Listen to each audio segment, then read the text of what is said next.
வணக்கம். நம் நாட்டு அரசாங்கம், மோடி அரசாங்கத்திற்கு இந்தியாவில் எந்த விதமான பிரச்சனையும் இல்லை என்றுதான் இந்த நபர்கள் நம்பிக்கொண்டிருக்கிறார்கள். இந்தியாவில் பெட்ரோலின் டீசலின் விலை பிரச்சனை அல்ல, வேலைவாய்ப்பு பிரச்சனை அல்ல, விலைவாசி பிரச்சனை அல்ல, எஜுகேஷன், மெடிக்கல் இன்ஃப்ராஸ்ட்ரக்சர் எந்த விதமான பிரச்சனையும் கொடுப்பதில்லை. புதுசாக முளைத்திருக்கும் ஒரே ஒரு பிரச்சனை பாப்புலேஷன். இந்தியாவில் எந்த அளவில் மக்கள் தொகை அதிகரித்துக் கொண்டிருக்கிறது, இதை கட்டுப்பாட்டுக்குள் கொண்டு வந்தால்தான் இந்தியாவை வல்லரசான நாடாக மாற்ற முடியும் என்று இந்த நபர்கள் எடுத்துக்காட்டி வருகிறார்கள். உத்தரப்பிரதேஷ் எலெக்ஷனில் எந்த விதமான டாபிக்கும் கிடைக்காமல் எதை வைத்து அந்த எலெக்ஷனில் இறங்க முடியும் என்று இவர்களுக்கே புரியாமல் ஒரு புதிய பிரச்சனையை கொண்டு வந்து விட்டார்கள். இதுதான் பாப்புலேஷன். அதாவது 2014ஆம் ஆண்டு பிஜேபி அரசாங்கம் மத்தியில் வந்தபோது அவர்கள் எடுத்து வைத்த பல வாக்குறுதிகள். 4.5 வருடத்திற்கு முன் இதே பிஜேபி உத்தரப்பிரதேசத்தில் சாசனத்தை பிடித்த போது அவர்கள் எடுத்து வைத்த வாக்குறுதிகள், ப்ராக்ரெசிவ் இன்ஃப்ராஸ்ட்ரக்சர் டெவலப்மெண்ட் என்கிற பெயரில் இந்த நபர்கள் உள்ள வந்தார்கள்.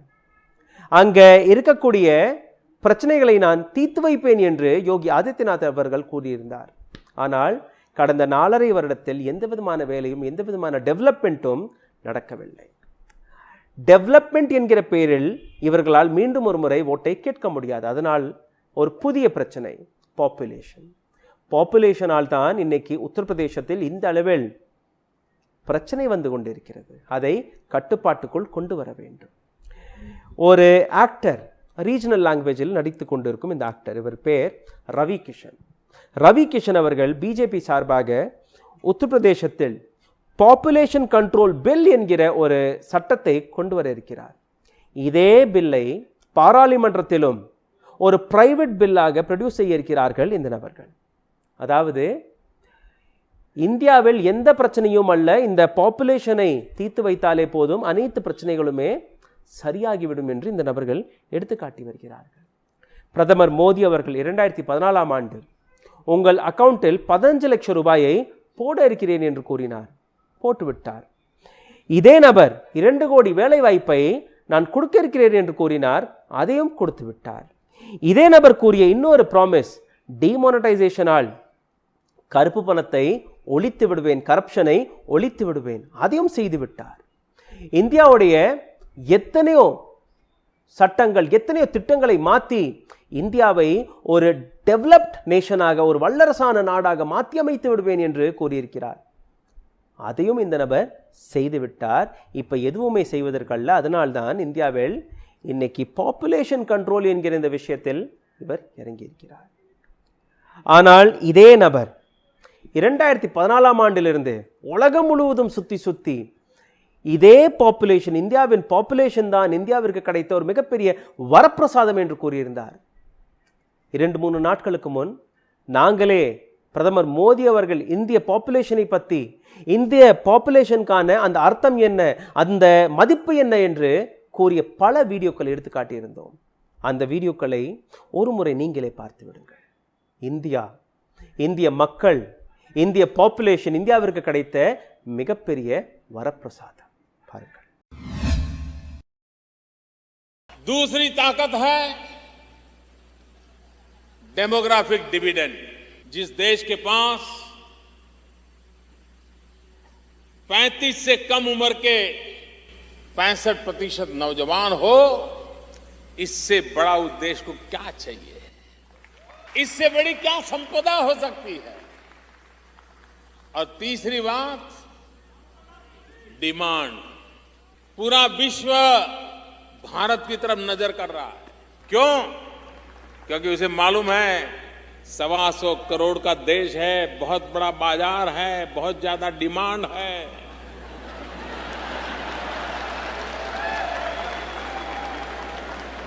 ये तीनों चीजें किसी एक देश के पास हो, ऐसा आज दुनिया में कहीं नहीं है.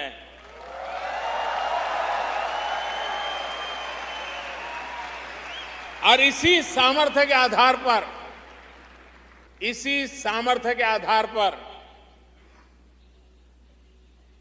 इसी शक्ति के भरोसे भारत नई ऊंचाइयों को पार करेगा. ये मेरा विश्वास है। பிரதமர் பேசிய வார்த்தைகள். இந்தியாவில் 125 கோடி மக்கள் வசித்து வருகிறார்கள். இந்த 125 கோடி மக்கள் இந்தியாவிற்கு கிடைத்த ஒரு மிகப்பெரிய வரப்பிரசாதம். இதே நாட்டில் 35 வயதிற்கு கீழே இருக்கக்கூடிய நபர்களுடைய எண்ணிக்கை 65%. இதே நாட்டை பார்த்து ஒட்டுமொத்த உலகமே இன்னைக்கு இந்த நாட்டில் வந்து பிசினஸ் செய்ய வேண்டும், இந்த நாட்டில் இருக்கக்கூடிய இந்த மேன் பவரை தன் பக்கம் திருப்ப வேண்டும். உலகமே இந்தியாவை தான் நம்பியிருக்கிறது என்று நம் நாட்டு பிரதமர் கூறினார். இது போன்ற வாய்ப்பு வேற எந்த நாட்டிற்குமே கிடைத்திருக்காது. உலகத்தில் இருக்கும் எந்த நாட்டிற்குமே இந்த அமைப்பு, இந்த வாய்ப்பு கிடைத்திருக்கிறது என்று நியூயார்க்கில் 2014ஆம் ஆண்டு கூறிய இதே பிரதமர் இன்னைக்கு இதே பாப்புலேஷன் பிரச்சனையாக மாறிவிட்டது. இதே மோடி அவர்கள் கூறிய இன்னொரு வார்த்தை 5 ட்ரில்லியன் எக்கனாமி. அதே 5 ட்ரில்லியன் எக்கனாமியை கொஞ்சமாக மாற்றி நம் நாட்டு UPN chief minister Yogi Adityanath அவர்கள் இவர் எடுத்து வைக்கும் வார்த்தை, நான் 1 ட்ரில்லியன் எக்கனாமியாக உத்தரப்பிரதேசத்தை மாற்ற ஆசைப்படுகிறேன். 1 ட்ரில்லியன் எக்கனாமியை நான் பார்த்துக்கிறேன், மோடி அவர்கள் மீதம் இருக்கும் 4 ட்ரில்லியன் எக்கனாமியை பார்த்துக்கொள்வார் என்று எடுத்து காட்டியிருக்கிறார். உத்தரப்பிரதேசத்தில் கொண்டு வர இருக்கும் இந்த பில்லுடைய பெயர் Uttar Pradesh population control stabilisation and welfare bill 2021. இந்த பில்லை நாங்கள் யார் மீதும் திணிக்கவில்லை. மக்கள் நினைத்தால் இதை எடுத்துக்கொள்ளலாம், அல்ல விட்டுவிடலாம். வர இருக்கும் எலெக்ஷனுக்கான ஒரு பொய்யான, ஒரு ஃபேக்கான பிரச்சாரமாக தான் இந்த பில்லை நான் பார்த்து வருகிறேன். அதற்கான காரணங்களும் பல இருக்கிறது. நீங்க இதை திணிக்க பார்க்கிறீர்களா, அல்ல இதை கொண்டு வருவீர்களா, இல்லையா, அல்ல இது வெறும் பேச்சுவார்த்தைக்காக கொண்டு வரப்பட்ட பில் மட்டும்தானா என்று இந்த பதிவில் உங்களுக்கு புரிந்துவிடும். இந்த பில்லை கொண்டு வந்து விட்டால் உங்களுக்கு பல இடங்களில் சப்சிடி கிடைக்க இருக்கிறது. உதாரணத்திற்கு நீங்கள் நிலம் வாங்க போனால், லேண்ட் வாங்கினால் அதில் சப்சிடி கிடைக்கும், வாட்டர் பில்லில் சப்சிடி கிடைக்கும், எலக்ட்ரிசிட்டி பில்லில் சப்சிடி கிடைக்கும், ஹவுஸ் டாக்ஸில் சப்சிடி கிடைக்கும். எப்போ உங்களிடம் வெறும் 2 குழந்தைகள் இருந்தால் மட்டும்தான். அப்படி உங்களுக்கு 3 குழந்தைகள் இருந்தால் இதில் எந்த விதமான சப்சிடியும் கிடைக்காது. நிலம் வாங்கும்போது சப்சிடி கிடைக்காது, வாட்டர் பில் சப்சிடி கிடைக்காது, எலக்ட்ரிசிட்டி பில் சப்சிடி கிடைக்காது, ஹவுசிங் டாக்ஸ் சப்சிடி கிடைக்காது. 2 குழந்தைகள் இருந்தால் மட்டும்தான் இந்த அனைத்து சலுகைகளுமே உங்களுக்கு கிடைக்கும். அப்போ 3 குழந்தைகளுக்கு மேலே இருக்கக்கூடிய ஃபேமிலி, பெண்கள், ஆணாக இருக்கக்கூடிய நபர் யாருமே இந்த குழந்தைகளை பெற்றுக்கொள்வதில்லை. பெண், இங்கே அதிக அளவில் பெண்கள் தான் பாதிக்கப்பட இருக்கிறார்கள். அதாவது 2 பெண்களுக்கு பெண் இன்னொரு ஆண் குழந்தை வேணும் என்று அடம்பிடிக்கிறது இதே ஆண் வர்க்கம்தான். என்னுடைய குடும்பத்தை வளர்க்கிறதற்காக எனக்கு ஒரு ஆண் குழந்தை வேண்டும் என்று, அப்படி 3வது குழந்தையை நீ பெற்றுக் கொடுத்தால் நீ இந்த வீட்டில் தங்கலாம், வாழலாம், அல்ல என்றால் இன்னொரு கல்யாணத்தை கூட நான் பண்ணுவேன், ஆனால் எனக்கு 3வது குழந்தையும் வேணும் என்று அடம் பிடிப்பது இதே ஆண் வர்க்கம் தான். அப்போ ஆண் வர்க்கம் செய்து வரும் இந்த தவறுகளால் பெண்களுக்கு எதற்காக அனைத்து பாதிப்பும் கிடைக்க வேண்டும். உடல் ரீதியாக அந்த பெண் தன்னுடைய உடலை இழக்கிறாள், மன ரீதியாக அந்த பீஸை, தனக்கு கிடைக்கக்கூடிய அந்த இண்டிபெண்டன்ட் ஃப்ரீடமை அந்த பெண் இழக்கிறாள். வாழ்க்கை முழுவதும் அந்த குடும்பத்திற்காக உழைத்து கொட்டி இந்த ஆண் வர்க்கத்திற்காக இந்த பெண் தான் உழைத்து வருகிறார். அதாவது 3 குழந்தைகள் பெற்ற பெண், அப்படி அந்த பெண்ணுடைய கணவர் மறைந்து விட்டார், அப்படி அந்த பெண்ணுக்கு ஒரு வேலை தேவைப்பட்டால் அந்த அரசாங்க வேலை கூட அந்த பெண்ணிற்கு கிடைக்காது. காரணம், அந்த பெண்ணிடம் 3 குழந்தைகள் இருக்கிறதா. அந்த பெண்ணுக்கு ராஷன் சரியாக கிடைக்காது. காரணம், அந்த பெண்ணுக்கு 3 குழந்தைகள் இருக்கிறதா. அந்த பெண்ணுக்கு எந்த விதமான டாக்ஸ் ரிபேட், சப்சிடி கிடைக்காது. காரணம், அந்த பெண்ணிடம் 3 குழந்தைகள் இருக்கிறதாம். பாப்புலேஷன் ஒரு மிகப்பெரிய பிரச்சனை. இதைத்தான் இந்த அரசாங்கம் எடுத்து காட்டி வருகிறது. அப்படி நீங்க பனிஷ்மெண்ட் ஆக்ஷன் எடுக்க வேண்டும் என்றால் இந்த ஆண் வர்க்கத்தின் மீது தான் நீங்க எடுக்க வேண்டுமே ஒழிய பெண் வர்க்கத்தின் மீது எடுக்கக்கூடாது. உத்தரப்பிரதேசம் இந்த மாநிலத்தில் மிகப்பெரிய அளவில் படிக்காத பெண்கள் இருக்கிறார்கள். சிறிய சிறிய வயதிலேயே அவர்களுக்கு திருமணமாகி விடுகிறது. அந்த திருமணத்திற்கு பெண் அவர்களை ஃபோர்ஸ் செய்கிறார்கள் 3 குழந்தைகள் 4 குழந்தைகள் பெற்றுக்கொள்வதற்காக. அந்த குழந்தைகளை வளர்க்கும் பொறுப்பும் இதே பெண்கள் மீது தான் வருகிறது. அப்போ எப்படி இந்த அனைத்து சட்டத்திட்டங்களையுமே பெண்களுக்கு எதிராக நீங்க எழுதியிருக்கிறீர்கள்?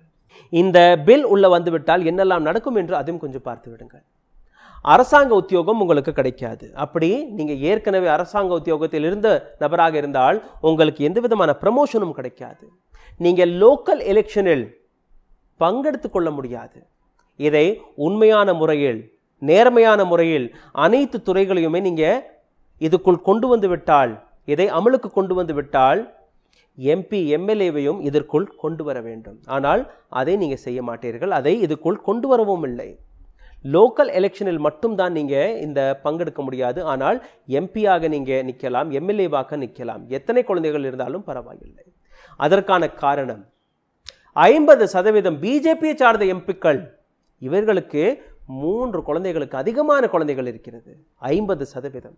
அதாவது ஒரே நாளில் இந்த பில் அமலுக்கு வந்துவிட்டால் இந்த கட்சியே கலைந்துவிடும். 50% யூபியில் இருக்கக்கூடிய பிஜேபி எம்எல்ஏக்களுக்கு 3 அல்ல 3க்கும் அதிகமான குழந்தைகள் இருக்கிறது. ஒரு எம்எல்ஏக்கு 8 குழந்தைகள் இருக்கிறது. இன்னொரு எம்எல்ஏ 7 குழந்தைகள் இருக்கிறது. 8 எம்எல்ஏக்கள் 6 குழந்தைகள் பெற்றிருக்கிறார்கள். 15 எம்எல்ஏக்களுக்கு 5 குழந்தைகள் இருக்கிறது. 44 எம்எல்ஏக்களுக்கு 4 குழந்தைகள் இருக்கிறது. 83 எம்எல்ஏக்களுக்கு 3 குழந்தைகள் இருக்கிறது. வெறும் 103 எம்எல்ஏக்கள் 2 குழந்தைகளும், 34 எம்எல்ஏக்களுக்கு 1 குழந்தை, மீதம் இருக்கும் 15 எம்எல்ஏக்களுக்கு குழந்தைகள் அல்ல, ஒரு சில நபர்களுக்கு கல்யாணமும் நடக்கவில்லை. அப்படி இந்த பில் அமலுக்கு வந்துவிட்டால் என்ன நடக்கும் என்று உங்களுக்கு தெரிந்திருக்கும் என்று நம்புகிறேன். அதனால் எம்எல்ஏ எம்பிக்கள் மீது இதை திணிக்கவில்லை. எம்எல்ஏ எம்பிக்கள் எத்தனை குழந்தைகளை பெற்றுக்கினாலும் நீங்க நிற்கலாம். உத்தரப்பிரதேசத்தில் 304 எம்எல்ஏக்கள் இருக்கிறார்கள். இதிலிருந்து 152 எம்எல்ஏக்களுக்கு 3 குழந்தைகளை விட அதிகமான குழந்தைகள் இருக்கிறது. இதுதான் உண்மை. இந்த பில்லை கொண்டு வர வேண்டும் என்று துடித்துக் கொண்டிருக்கும் எம்பி ரவிகிஷன் அவர், இவருக்கே 4 குழந்தைகள் இருக்கிறது. அதாவது இந்த பில் மக்களுக்கான பில் மட்டும்தான். அரசியல்வாதிகள் இதில் கலந்து கொள்ளக்கூடாது. அரசியல்வாதிகளுக்கு இந்த பில்லால் எந்த விதமான பாதிப்பும் ஏற்பட்டுவிடக்கூடாது என்று அனைத்து வேலையுமே பார்த்திருக்கிறார் ரவிகிஷன் அவர்கள். எந்த அளவில் வேடிக்கையான விஷயங்கள் இந்த பில்லில் நடந்திருக்கிறது என்று பாருங்கள். உத்தரப்பிரதேசத்தில் ஒரு எம்எல்ஏக்கு 8 குழந்தைகள் இருக்கிறது. இதே நபர் ட்வீட்டை போட்டு அதிகமான குழந்தைகளை பெற்றுக்கொள்ளக்கூடாது என்று கூறியிருக்கிறார். இன்னொரு நபர் 5 மனைவி 25 குழந்தைகளை பெற்றுக்கின காலம் அந்த காலம், இதற்கு மேல் இது நடக்காது. இந்த நபருக்கே 6 குழந்தைகள் இருக்கிறது. சிந்தித்து பாருங்கள். இந்தியாவின் பாப்புலேஷனுக்கான காரணம் யார்? நெஹ்ரு. அவர் கொண்டு வந்த தவறான பாலிசியால் தான் இன்னைக்கு இந்தியாவில் இந்த அளவில் பாப்புலேஷன் அதிகரித்து விட்டது என்று பிஜேபி கட்சி கூறி வருகிறது. கோதி மீடியா, பிஜேபியின் ஐடி செல் அனைவருமே இதை தான் எடுத்துக்காட்டி வருகிறார்கள். அவர் செய்த தவறை தான் இன்னைக்கு இந்த பில்லை கொண்டு வந்து நாங்கள் சரிபார்க்க இருக்கிறோம் என்று கூறி வருகிறார்கள். UP's draft population control bill proposes 2 child policy penalties for violation. இந்த பில்லுக்கு எதிராக ஏதோ ஒரு கருத்தை சொல்ல ஆசைப்பட்டாலோ அல்ல உங்களுடைய சஜஷனை கொடுக்க ஆசைப்பட்டாலோ உங்களுக்கு கிடைத்த அவகாசம் வெறும் 7 நாட்கள் தான். யூபியில் வர இருக்கும் இந்த பாப்புலேஷன் பில் 2 குழந்தைகளுக்கு அதிகமாக குழந்தைகளை பெற்றுக்கிற நபர்களுக்கு ஒரு பெனல்ட்டியும் இருக்கிறது, பனிஷ்மெண்ட்டும் கிடைக்க இருக்கிறது. கடந்த 4.5 வருடமாக இதே யோகி அரசாங்கம் தான் உத்தரப்பிரதேசத்தில் இருக்கிறது. கடந்த 4.5 வருடத்தில் இவர்களுக்கு பாப்புலேஷன் தான் உத்தரப்பிரதேசத்தின் மிகப்பெரிய பிரச்சனை என்று இவர்களுக்கு தெரியவில்லை. தேர்தல் வர ஒரு சில மாதங்களுக்கு முன் பாப்புலேஷன் தான் மிகப்பெரிய பிரச்சனை என்று எடுத்துக்காட்டி விடுகிறார்கள் இந்த நபர்கள். பாப்புலேஷன் இந்தியாவுடைய மிகப்பெரிய வரப்பிரசாதம், ஆனால் பாப்புலேஷன் இப்போ பிரச்சனையாக மாறிவிட்டது. உத்தரப்பிரதேசத்தில் இதே பில்லை நேஷனல் லெவலிலும் கொண்டு வர வேண்டும், அப்போதான் இந்தியா வல்லரசாக மாற முடியும் என்று இந்த நபர்கள் எடுத்துக்காட்டி வருகிறார்கள். இதை பாராளுமன்றத்தில் பிரைவேட் பில்லாக எடுத்துக்காட்ட முன்வந்திருக்கிறார் ரவிகிஷன் அவர்கள். 1970ஆம் ஆண்டிற்கு பின் எந்த விதமான பிரைவேட் பில்லும் கொண்டு வரப்படவில்லை. இதற்கு முன்னாடி வெறும் 14 பிரைவேட் பில்களை மட்டும்தான் கொண்டு வந்தார்கள். அதற்கு மேல் எந்த விதமான பில்லும் கொண்டு வரப்படவில்லை. இந்த பில்லை கொண்டு வர மாட்டார்கள். அதாவது ஒளிவுறவாக தான் இந்த பில்லை கொண்டு வர பார்க்கிறார்கள் இந்த நபர்கள். அதாவது இந்த பில்லை பற்றி நீங்கள் பேசலாம், டிபேட் செய்யலாம். ஒட்டுமொத்த கோதி மீடியாவில் ஒவ்வொரு நாள் ஈவினிங்கும் நீங்கள் ஹிந்து முஸ்லிம் என்கிற டிபேட்டை செய்யலாம். ஆனால் இந்த பில்லை மட்டும் கொண்டு வந்து விடக்கூடாது. பில்லை கொண்டு வந்து விட்டால் உத்தரப்பிரதேசத்தின் அரசாங்கம் சரிந்துவிடும், மத்தியில் இருக்கக்கூடிய அந்த அரசாங்கமும் சரிந்துவிடும். யோகி ஆதித்யநாத்துடைய 2020க்கான அந்த கனவு தான் இந்த பில்லாக இருக்கிறது. பேசுங்கள், ஆனால் இந்த பில்லை கொண்டு வந்து விடக்கூடாது. இன்னொரு சில ஃபேக்ட்ஸ்களை நீங்கள் கவனமாக பார்க்க வேண்டும். இந்தியாவில் எந்த அளவில் பாப்புலேஷன் அதிகரித்திருக்கிறது என்று பாருங்கள். உண்மையிலேயே இந்தியா பாப்புலேஷனால் தான் பின்தாங்கி கொண்டிருக்கிறதா? அல்ல. இந்த கிராஃபை பாருங்கள்.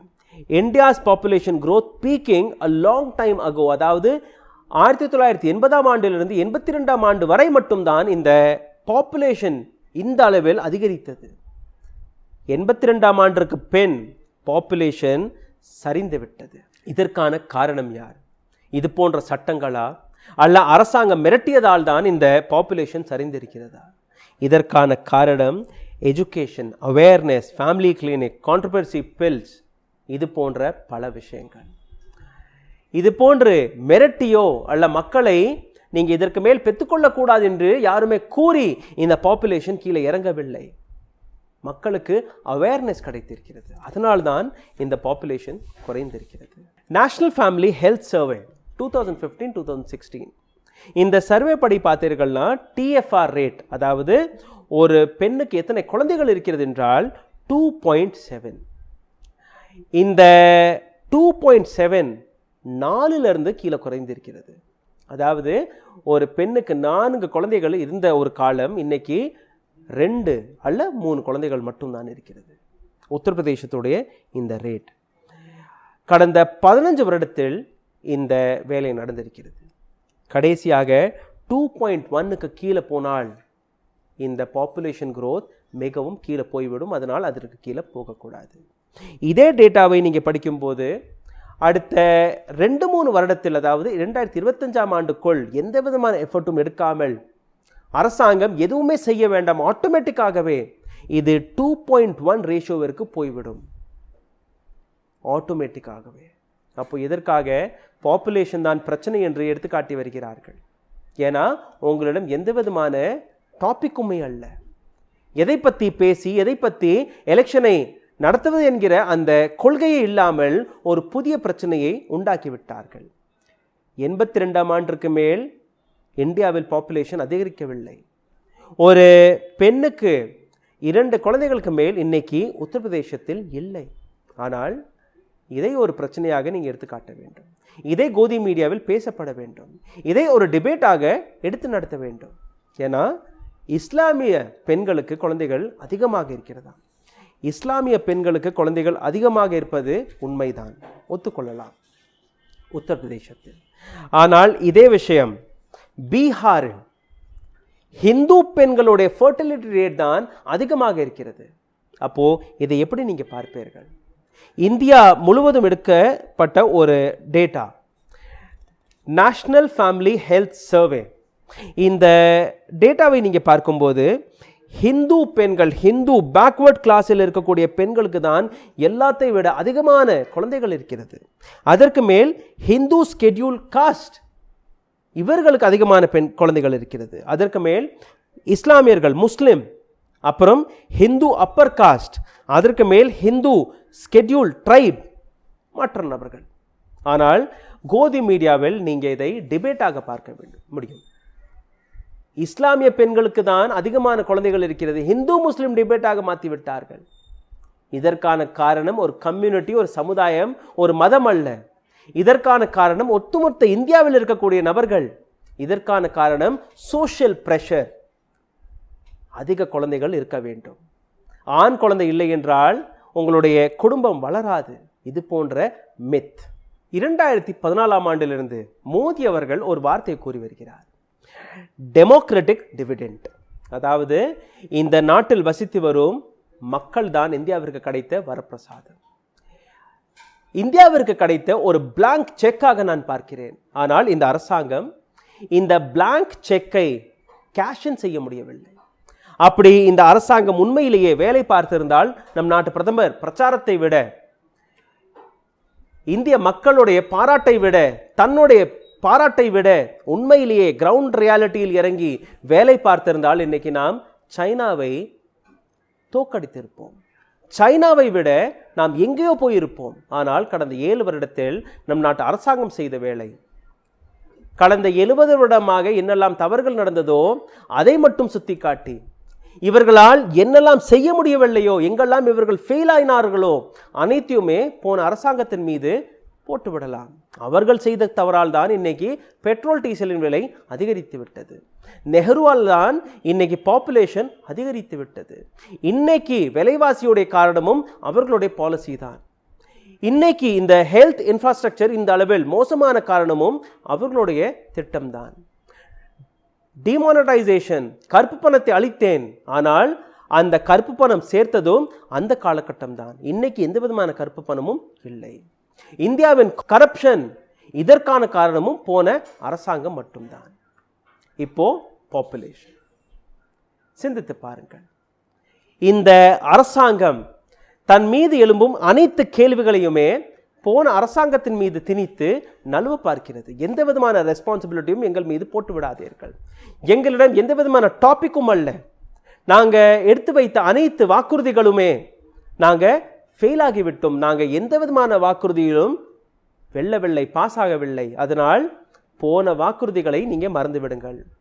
15 லட்சம், 2 கோடி வேலை வாய்ப்பு, டிமானடைசேஷன், கரப்ஷன், கருப்பு பணம், ஹெல்த், எஜுகேஷன், டெவலப்மெண்ட், எதை தொட்டாலும் நாங்கள் ஃபெயில் ஆகிவிட்டோம். அதனால் இப்போ புதிய டாபிக் பாப்புலேஷன். இதை வைத்து தான் 2022ஆம் ஆண்டில் இருக்கக்கூடிய உத்தரப்பிரதேஷ் எலெக்ஷனை நாங்கள் போட்டியிட போகிறோம்.